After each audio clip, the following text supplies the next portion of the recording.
KTB투자증권 김한진 수석 연구위원님과 함께 보도록 하겠습니다. 어서 오세요. 어서 오십시오. 안녕하십니까. 반갑습니다. 반갑습니다. 오랜만에 봬요. 네. 두 분도 네, 정말 오랜만에 네. 봬요. 네. 오랜만에 뵙습니다. 어떤 인연으로? 예전에 패널로 많이 네. 갔었죠. 같이. 그러셨구나. 네네. 네. 앞뒤로. 먼저 하시고 뒤에 하고. 네. 그렇죠. 어쩐지 서로 바라보시는 아니 눈빛이 유명이시니까 모르는 사람이 없죠. 네, 그러세요. 두 분의 유명인을 모시고 저는 진행을 하게 되는 거네요. 영광입니다.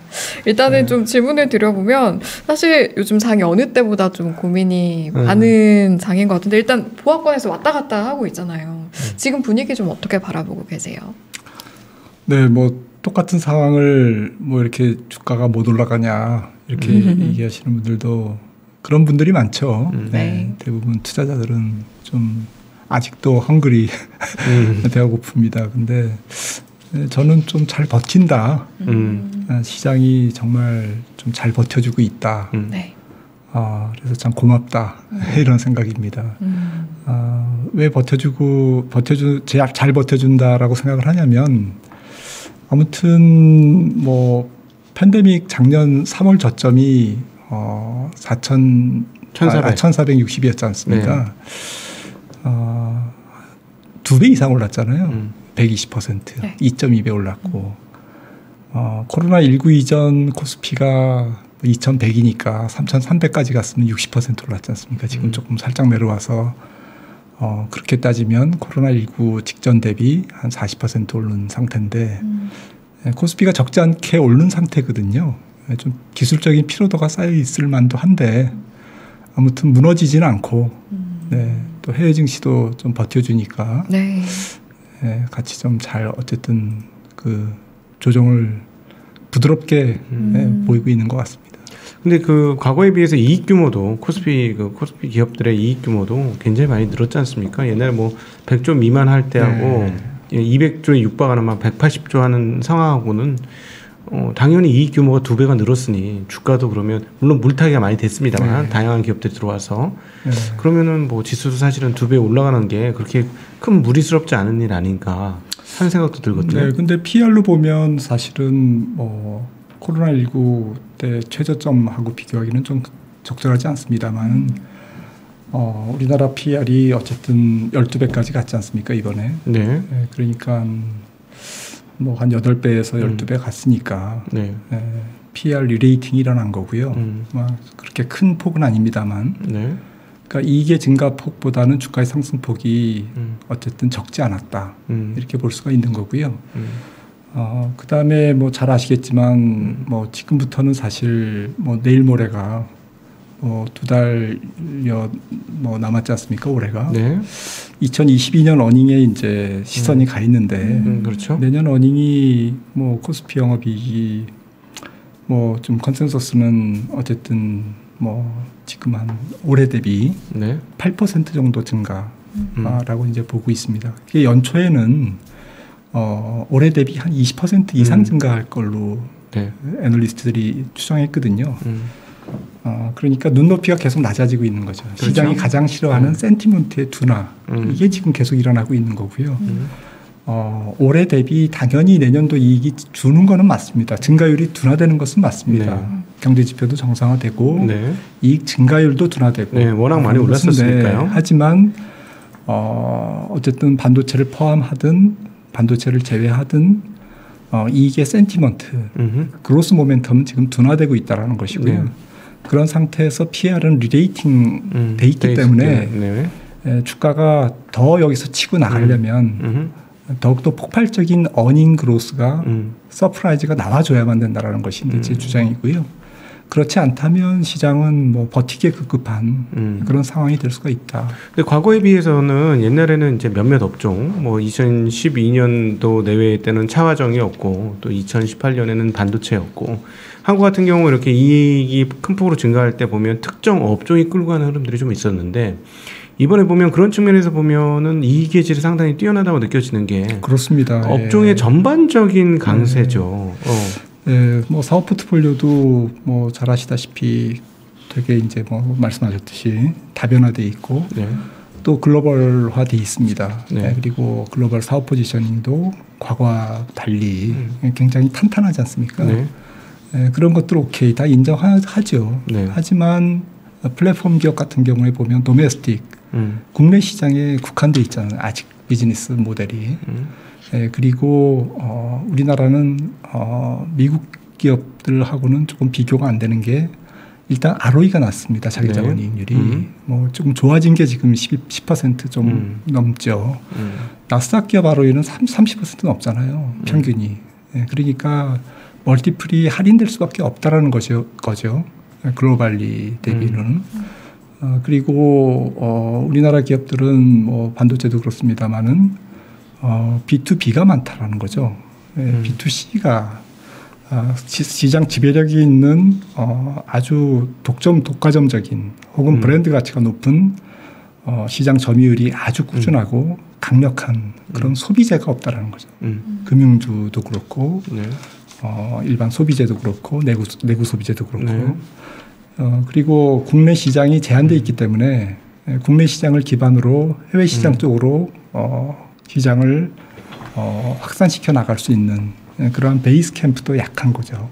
내수 시장 사이즈가 작기 때문에 이런 측면을 본다면 우리나라 시장은 어쨌든 산업 구조는 지적하셨듯이 선진국화되어 있고 굉장히 탄탄해졌지만 아직까지는 선진국형 PER을 인정받기에는 아직은 진행형이다.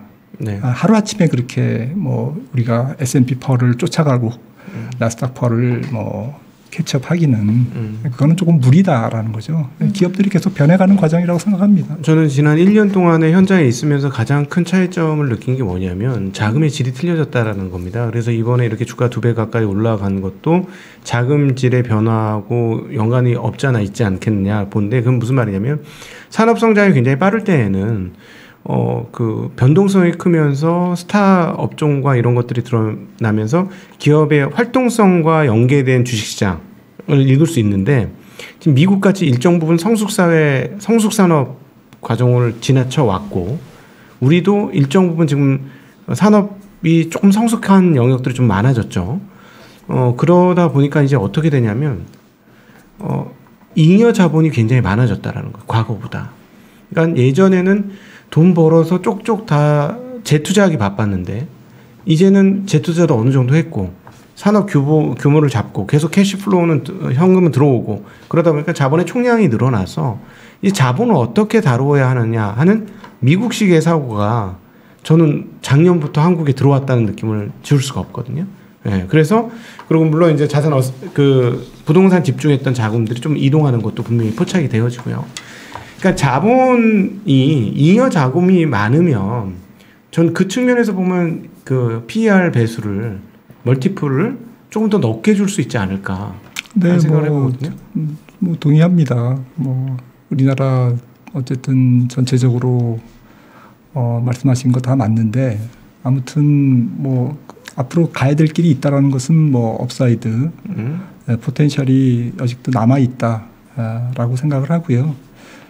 근데 지금 뭐 올해 남은 기간이라든지 뭐 가시적인 기간 내년 상반기 뭐 이런 약간 제한된 기간에 우리가 시황을 전망하는 데 있어서는 그러한 구조적인 것과 더불어서 뭐 구조적인 것 말씀하신 거 다 맞죠.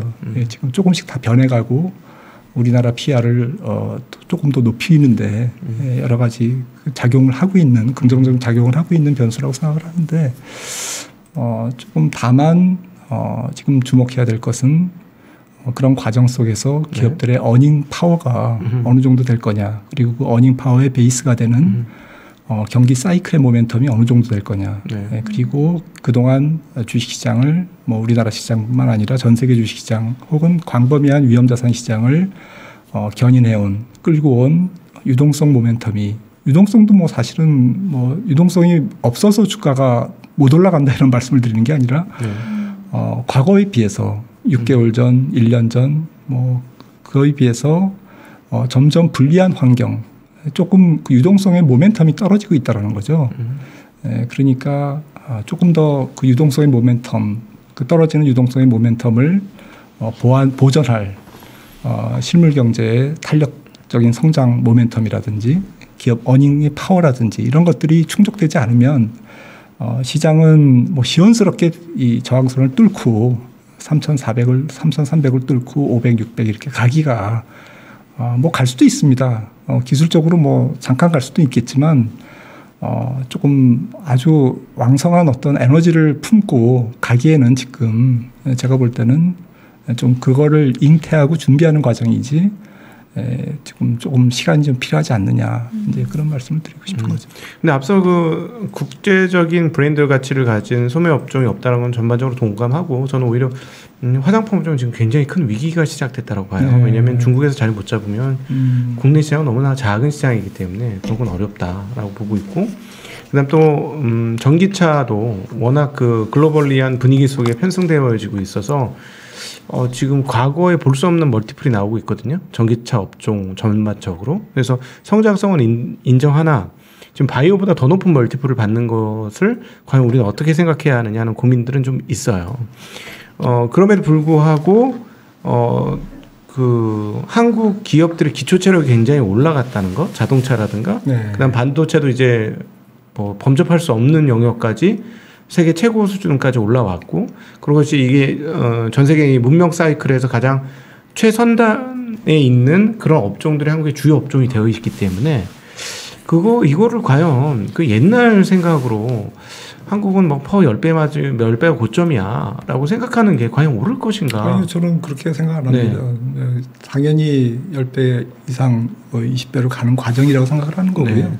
하루아침에 갈 수가 없다라는 거죠. 네. 가는 과정이다라고 생각을 하는 거고 그거는 구조적으로 갈 수밖에 없는 당위성을 저는 잉태하고 내재하고 있다. 네. 하지만 시장의 변곡점을 만드는 혹은 시장의 기울기를 만드는 코스피의 기울기를 만드는 굴곡을 만드는 네. 그 부분은 그런 구조적인 요인과 더불어서 순환적인 요인 그리고 지금 다가올 분기에 어닝과 유동성의 모멘텀 이런 것들이 만드는 것이기 때문에 특히 뭐 국내 잉여자금 말씀하셨지만 맞는 말씀이지만 중요한 거는 지금 캐스팅 보터 역할을 결국 외국인들이 다시 한국 주식을 사줘야만 물론 장기적으로는 한국 주식이 내국인들이 훨씬 더 이제 비중이 많아지면서 내국인 중심으로 변동성을 낮출 거예요. 네. 저는 그렇게 봅니다. 하지만 이제 그거는 롱텀하게 우리가 이제 바라봐야 될 어떤 초점이고 당장 다음 분기 뭐 내년 상반기까지는 일단 국내 개인 수급과 더불어서 조금 달러 약세 기조와 더불어서 외국인들이 이머징 전체로 자금이 조금 환류되는 네. 그러한 시점을 맞이해야 될 텐데 네. 저는 달러 약세가 조금 더 시간이 다가오기에는 좀 본격적인 달러 약세가 오는 데까지는 조금 시간이 걸릴 것이다. 이제 그런 생각을 갖고 있는 거죠. 네. 이렇게 분석하는 분도 계셔서 저도 상당히 설득력 있다고 생각되어지는데 올해 사실 달러 강세의 주요 원인들을 보면 그 뒷변에 바로 유로화 약세가 있었거든요. 계속해서 유로화 약세가 달러 강세를 동력을 해줬죠. 그리고 엔화는 약간 좀 다르게 움직였고 그런 측면에서 보면 왜 도대체 유로화가 이렇게 약세였는지 생각을 해보면 독일의 자동차 판매가 공급 적체로 인해서 제대로 이루어지지 않았고 그 덕분에 독일의 성장률이 3%도 못 나오는 상황, 유럽 평균에도 못 미치는 그런 상황들이 나와서 유럽 경제 전망이 좋을 수가 없는 상황이었다. 그런데 이제 일단 부품 공급 상황들은 내년에는 확연하게 풀릴 것이다. 그러면 내년도 독일의 성장률이 제일 잘 나오게 된다면 올해와 같은 유로화 약세 요인이 하나 없어지는 거 아니냐. 그래서 유로화가 강세가 돼서 달러가 그다지 강세를 내년도에 만들어내지 못한다면 예, 오히려 이머징 쪽으로 외국인들 입장에서는 달러 약세를 이용한 이머징 쪽으로의 자금 이동 가능성은 좀 있다고 봐야 되지 않을까. 네, 뭐 저도 뭐 그런 쪽은 생각을 해봤습니다만은 조금 다른 측면에서 보면 사실은 뭐 2014년이나 15년 네. 테이퍼링부터 이제 통화 긴축이 이제 고삐를 쥐기 시작하는 그 초입에도 달러가 조금 좀 강세였습니다. 네. 지금하고 좀 비슷한데 아무튼 뭐 말씀하셨던 뭐 독일의 이런 부분도 최근에 유로화 강세, 유로화 약세에 따른 달러 강세 부분도 있겠습니다만 보다 더 근본적인 요인은 미국의 전체적인 통화 정책의 불확실성이 조금 압박을 하고 있는 것 같고요, 달러 강세를.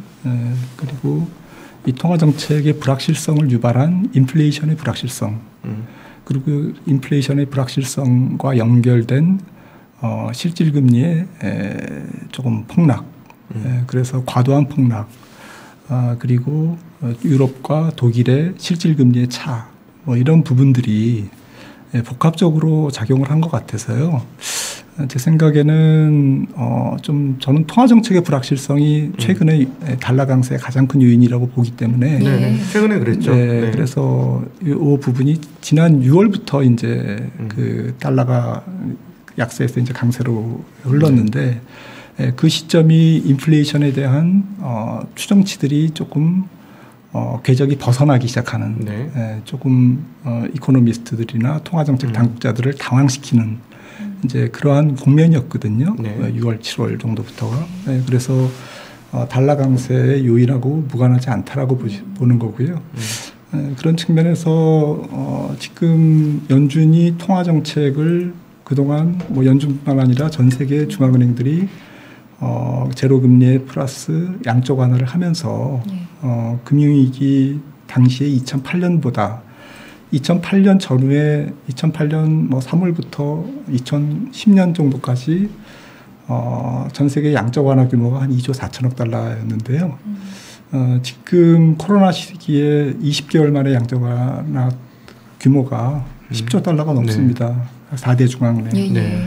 그래서 이 부분이 어쨌든 인플레이션의 압력으로 지금 일어나고 있고 통화정책 그 통화 당국들이 뭐 제가 지금 잘못 보는 건지는 모르겠습니다. 저는 이제 그렇게 봅니다. 통화 당국이 좀 적절한 긴축의 시기를 놓치는 바람에 인플레이션이 통제가 어려운 그런 상황으로 지금 흘러가고 있다.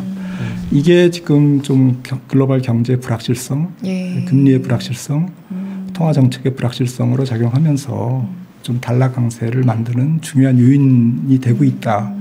그래서 이 부분이 좀 풀려야만 그래서 정상적인 건강한 물가 상승, 건강한 경기 확장, 그리고 예측 가능한 통화 정책 이런 것들이 이제 조합이 되면 저는 이제 내년 중반 정도가 이제 그런 시점이라고 생각하거든요. 그러면요, 이야기가 나온 김에 물가 전망 그리고 통화 정책에 따른 증시 영향 지금 준비하신 내용이 있어요. 그래프 보고 이야기 나누도록 할게요. 지금 말씀드렸듯이 이제 통화량 증가가 조금 가공할 만한 그러한 추세로 이번에 팬데믹 기간에 확장됐다라는 것이고요.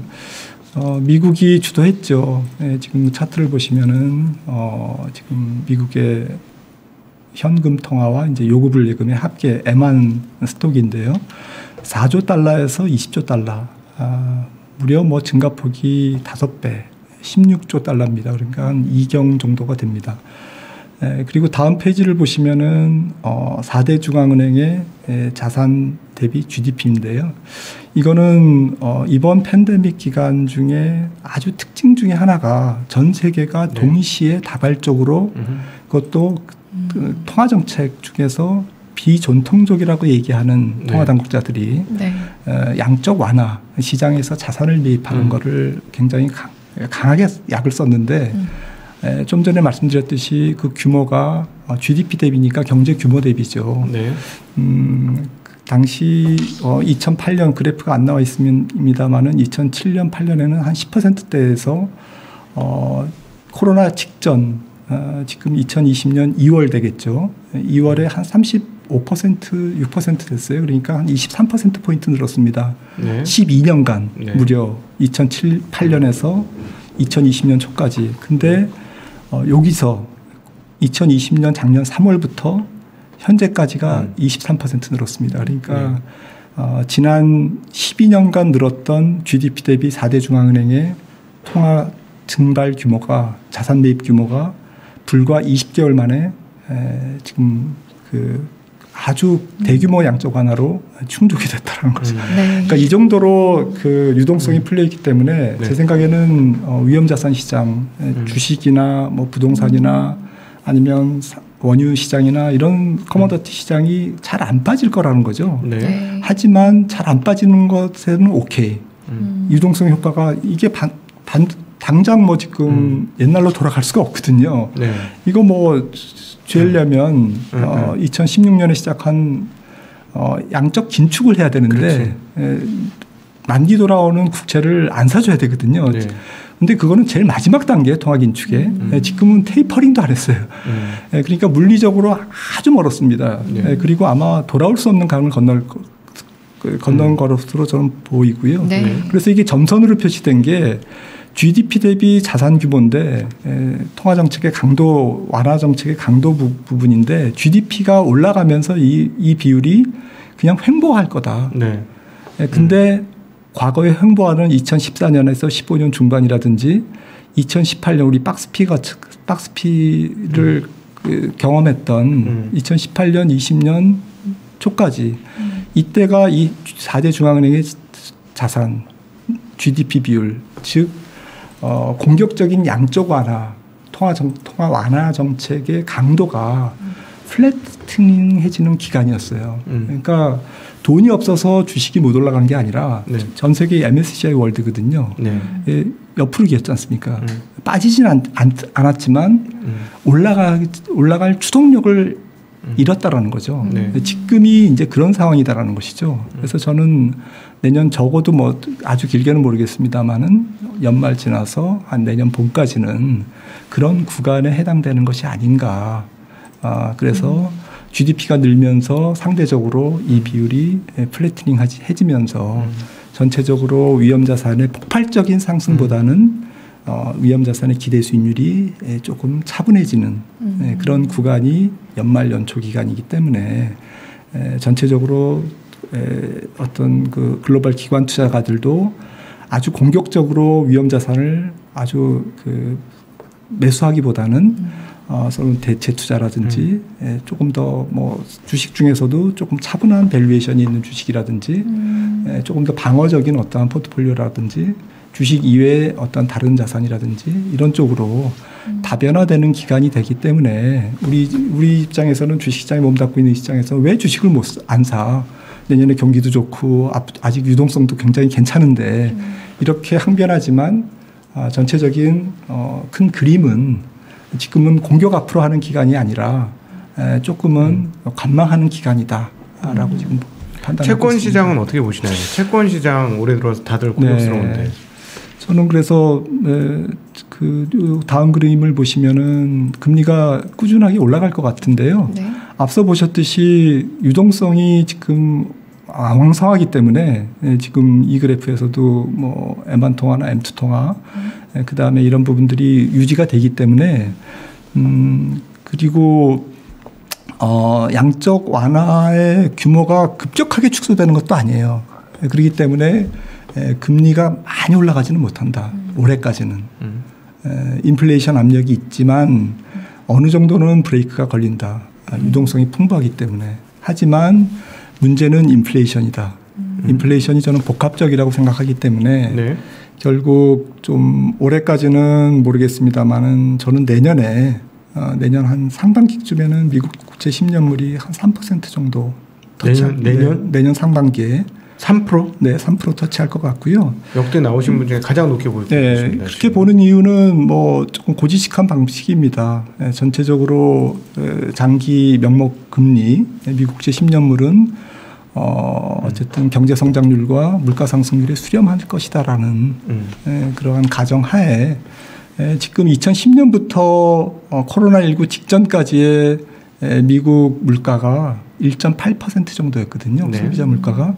근데 그때 형성된 한 10년간 형성된 미국 국채 10년물이 2.3%예요. 근데 지금 내년도 미국 소비자 물가의 컨센이 3.5%입니다. 지금 일부 연준위원은 4% 언저리일 거라고 지금 보고 있고 이콘들의 전체적인 컨센서스도 3%대 중후반이에요.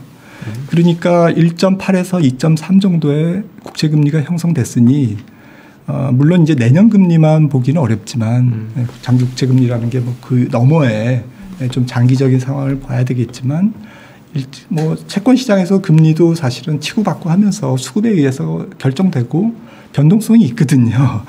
그래서 당장 내년에 물가 상승률이 올해 이제 베이스 이펙트가 사라지고 올해 물가 상승률에 애드업되는 네. 상승률이 3%대 중반 이상이라면 당연히 금리는 3% 이상을 가려고 하는 힘이 존재할 거다라는 거죠. 특별한 수급적인 요인만 없다라면. 박사님이 그렇게 되면 네. 지금 그렇게 얘기하신다면 내년도에 연준은 금리 2번 정도 올려야 되는 거 아닙니까? 네, 저는 2번 올릴 거라고 봅니다. 9월, 네. 12월. 그러면은 오히려 그 논리라면 내년도 중반부터 자리를 잡고 괜찮아지는 게 아니고 내년도 중반부터 본격적으로 하락해야죠. 그럴 수도 있죠. 네, 그럴 수도 있고 만약에 그렇게 하락하면 연준이 이제 금리를 많이 못 올릴 겁니다. 주식시장이 폭락하고 또 주식시장이 폭락하는 그 이면에 경기 사이클에 대한 어떤 뭐 불확실성이 존재하기 때문에 아마 뭐 미완의 금리 인상으로 끝나거나 굉장히 조기에 어떤 수습을 할 가능성이 높고요. 아니면 잠깐 내년 상반기에 스태그플레이션, 약간 스태그라는 표현은 적절하지 않습니다만은 물가가 생각보다는 조금 많이 오르면서 경기 확장의 어떤 패턴을 궤적을 뭐 깎아내리는 거죠. 오히려 원유 가격 이런 거 상승해 버리면 상승률을 잘 못 갖고 가게 되니까. 그리고 실질 소득도 감소되고 뭐 여러 가지 금리 때문에 또 부도율도 올라가고 뭐 이러면서 전체적으로 경제가 어수선해지고 성과 심리들이 많아지면 좀 전 세계적으로도 뭐 지금 홍단 문제가 있습니다만은 중국의 기업 부채, 한국의 가계 부채, 또 몇몇 이머징 국가의 국가 부채 이런 것들이 터지면서 전체적으로 어수선한 환경이 지속되면서 결국 내년 중후반기에는 하반기에는 세계 경기가 지금 예상하는 것보다는 훨씬 더 강도가 낮게 지금 좀 약간 디플레이셔너리 성향으로 갈 가능성도 저는 한 30% 있다고 보거든요. 근데 지금 그거를 뭐 미리 예단해서 디플레로 갈 거다, 말 거다, 이거는 뭐 조금 무의미한 논쟁 같습니다. 조금 너무 시간이 많이 남은 일이고요. 시장이 주가가 프라이싱 하기에도 조금 너무 좀 뭐 범위 밖에 있는 일이고. 그래서 제가 그럼 한번 여쭤보고 싶은 게 있는데 연준이 그러면 박사님 생각에는 인플레를 걱정하고 있다 생각하십니까? 디플레를 걱정하고 있다고 생각하십니까? 저는 인플레에 굉장히 당황하고 있다고 생각합니다. 근데 사실 그동안의 그 궤적을 보면 오히려 디플레를 두려워하고 있지 않나요? 연준은? 물론 연준은 전체적으로 디플레를 두려워하면서 정책을 펼쳤죠. 네.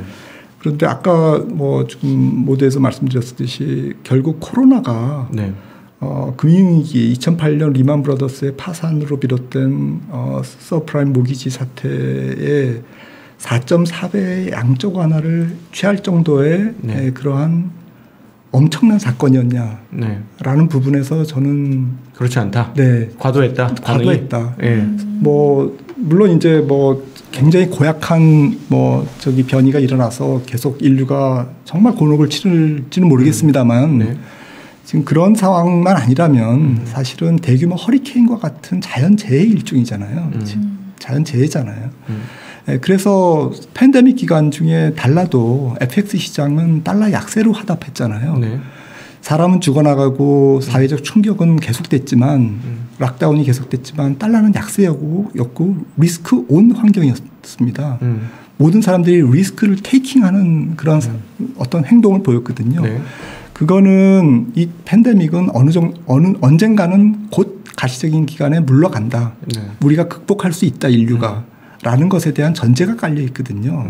그런데 그런 상황으로 지금 결국 진행되고 있는데 리오프닝 경제 위드 코로나를 지금 눈앞에 두고 있다라고 생각하면 통화정책 당국자들이 결국 통제할 수 없는 것은 코로나로 인한 공급 측면의 인플레이션. 이거는 통화당국이 통제할 수 없습니다. 그다음에 코로나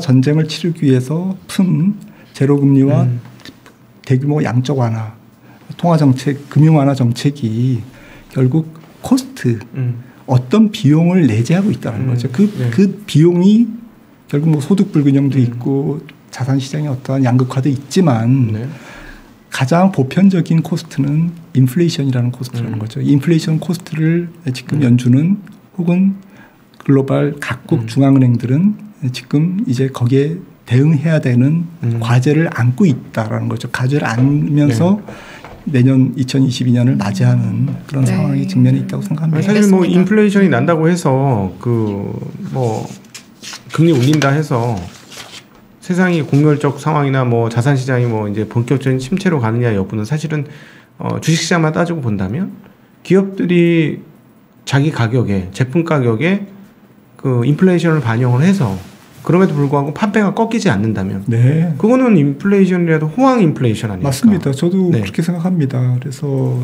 만약에 내년 중반에 이 인플레이션을 딛고 일시적인 과도한 금리 상승이 다시 또 차분해지면서 정상적인 건강한 인플레이션과 실적 장세가 도래한다면 말씀하셨듯이 내구 소비재 기업들은 판가를 상승시키고 그다음에 유가 상승이나 인플레이션 압력의 스프레드를 먹는 소재나 뭐 석유화학, 철강, 화학 이런 업체는 또 산업은 또 스프레드 마진이 증가되고 이러면서 정상적인 2016년부터 2019년까지 이어져 온 그때도 물가가 올랐잖아요. 물가 오르고 연준이 계속 긴축을 했지만 주가 엄청 올랐잖아요. 그렇죠. 그런 상황을 맞이할 수 있다라는 거죠. 저는 그걸 부정하는 게 아니라 그렇게 갈지 아니면 이번에는 못 갈지 이거를 지금 예단할 수는 없다라는 거죠. 그 갈림길이 그 티핑 포인트가 아마 내년 중반 정도가 되지 않을까. 그래서 그게 조금 각도 얘기하니까 또 각도가 좀 나오면 그 각도가 잡히면 보이면 시장은 뭐 선행하니까 내년 봄부터는 위로 꿈틀대겠죠. 아니 저는 그 수급적으로 한국 수급 안 좋다는 건 저도 전적으로 동감해요. 외국인 전 못 들어온다 그러고 생각하거든요. 30몇 %나 갖고 있는데 뭘 더 들어와 그런 생각을 하고 있는데 근데 지금 3분기 실적들을 보면 한국도 그렇고 미국도 그렇고 기업들 실적이 먹고 있거든요. 지금 인플레이션 요인을 먹어가면서 잡아먹고 소매 판매 안 떨어지고 판매가 올렸고 그래서 매출도 늘고 이익도 늘었는데 박사님이 보시는 것보다 상황이 조금 더 좋지 않느냐 이 말이죠.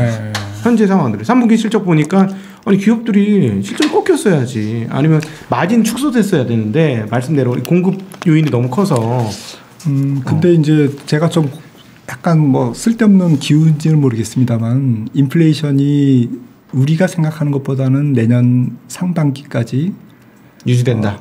유지가 아니라 더 커진다. 물론 이제 베이스 효과는 조금 더 있기 때문에 기저 효과 때문에 좀 낮아지죠.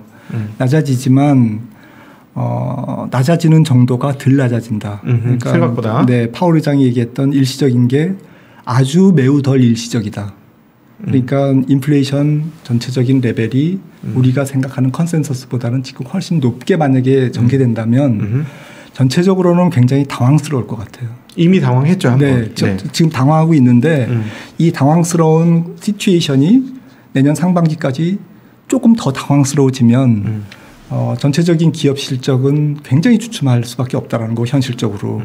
왜냐하면은 수요는 증가하는 속도가 좀 제한적인데 비용 압박이 굉장히 커질 거고 또 코로나의 특수성 때문에 만들어진 공급 차질은 저는 쉽게 해결되지 않을 거라고 생각되거든요. 서서히 해소될 거라고 생각하거든요. 그리고 뭐 예를 들어서 뭐 LA 항의 인건비 상승이라든지 뭐 트럭 운전사의 기사들의 좀 인력 부족난이라든지 이런 부분들이 이제 코로나가 몰고 온 특수한 상황이지 않습니까? 이런 부분들이 이제 서서히 해소된다라는 거죠. 그리고 그린플레이션 이런 부분들 뭐 석탄 규제를 하니까 거기다 생산을 안 하고 투자를 안 해서 석탄 가격이 올라가고 이런 그린플레이션은 굉장히 구조적이다라는 것이죠. 구조적이겠죠. 2030년 40년까지 탄소 제로를 가야 되기 때문에 전 세계가 이런 구조적인 부분 그다음에 순환적인 부분 경기가 회복되기 때문에 물가 상승 압력이 높아지는 당연히 잠재 성장률이 실질 성장률이 잠재 성장률을 조금 가까이 가면서 생기는 수요 압력 그런 부분들 이런 부분들이 복합적이다라는 거죠. 거기다가 돈푼 효과. 저는 만약에 그 앞서 보여드린 양적 완화나 제로금리 혹은 통화량 증가율이 없었다면 국제유가 WTI가 80불이 아니라 60불 가 있었을 거예요. 20불 정도는 아마 유동성 효과 때문에 애드업된 거기 때문에 유동성이 완전히 꺾이지 않는 한 내년도에 안 꺾입니다. 유동성. 그렇죠. 못 빼죠. 네. 네. 안 꺾이기 때문에 유가가 고유가가 왜 고유가냐. 양적 완화, 그다음에 통합 팽창, 코로나 전쟁을 치르는 코스트가 지금 인류에게 엄습하고 있다는 거죠.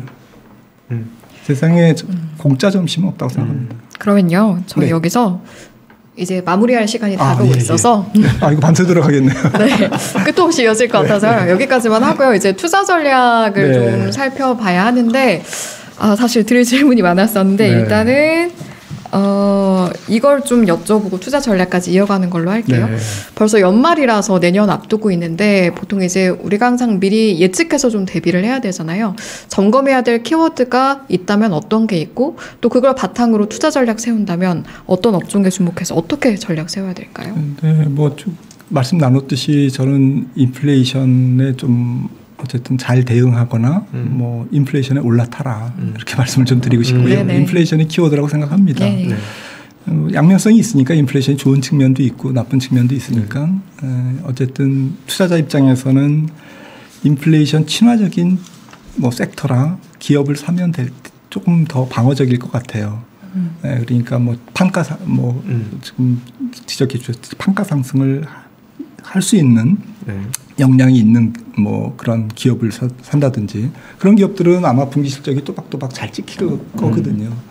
에너지 기업들 정도에서도 뭐 조금 밸류에이션이 너무 높지 않은 기업들 좀 주목해 볼 필요가 있고 또 금리 상승기에는 뭐 아무래도 금융주 그리고 전체적으로 밸류에이션이 좀 어수선한 기간이기 때문에 좀 차분한 밸류에이션이 조금 좋을 것 같아요. 싼 거? 네, 좀 싼 거, PR이 낮은 거 그런 쪽으로 좀 포트폴리오를 구성하면 좋겠습니다. 네, 어쨌든 오늘 박사님은 채권 시장의 저승사자로 나오셨어요.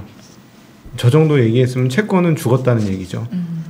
얘기를 안 하셔. 지금 나쁜 얘기를 안 하시는데 제가 들으니까 채권 시장 완전 끝났어. 너희들 다 죽었어. 이런 느낌을 너무 지금 세게 받고 있어요. 그러셨구나. 오히려 주식은 얌전하게 하면 그래도 살 길이 있는데 채권은 빼도 박도 못해. 너희들은 이제 다 죽었어 하는 말로도 들렸습니다. 네, 알겠습니다.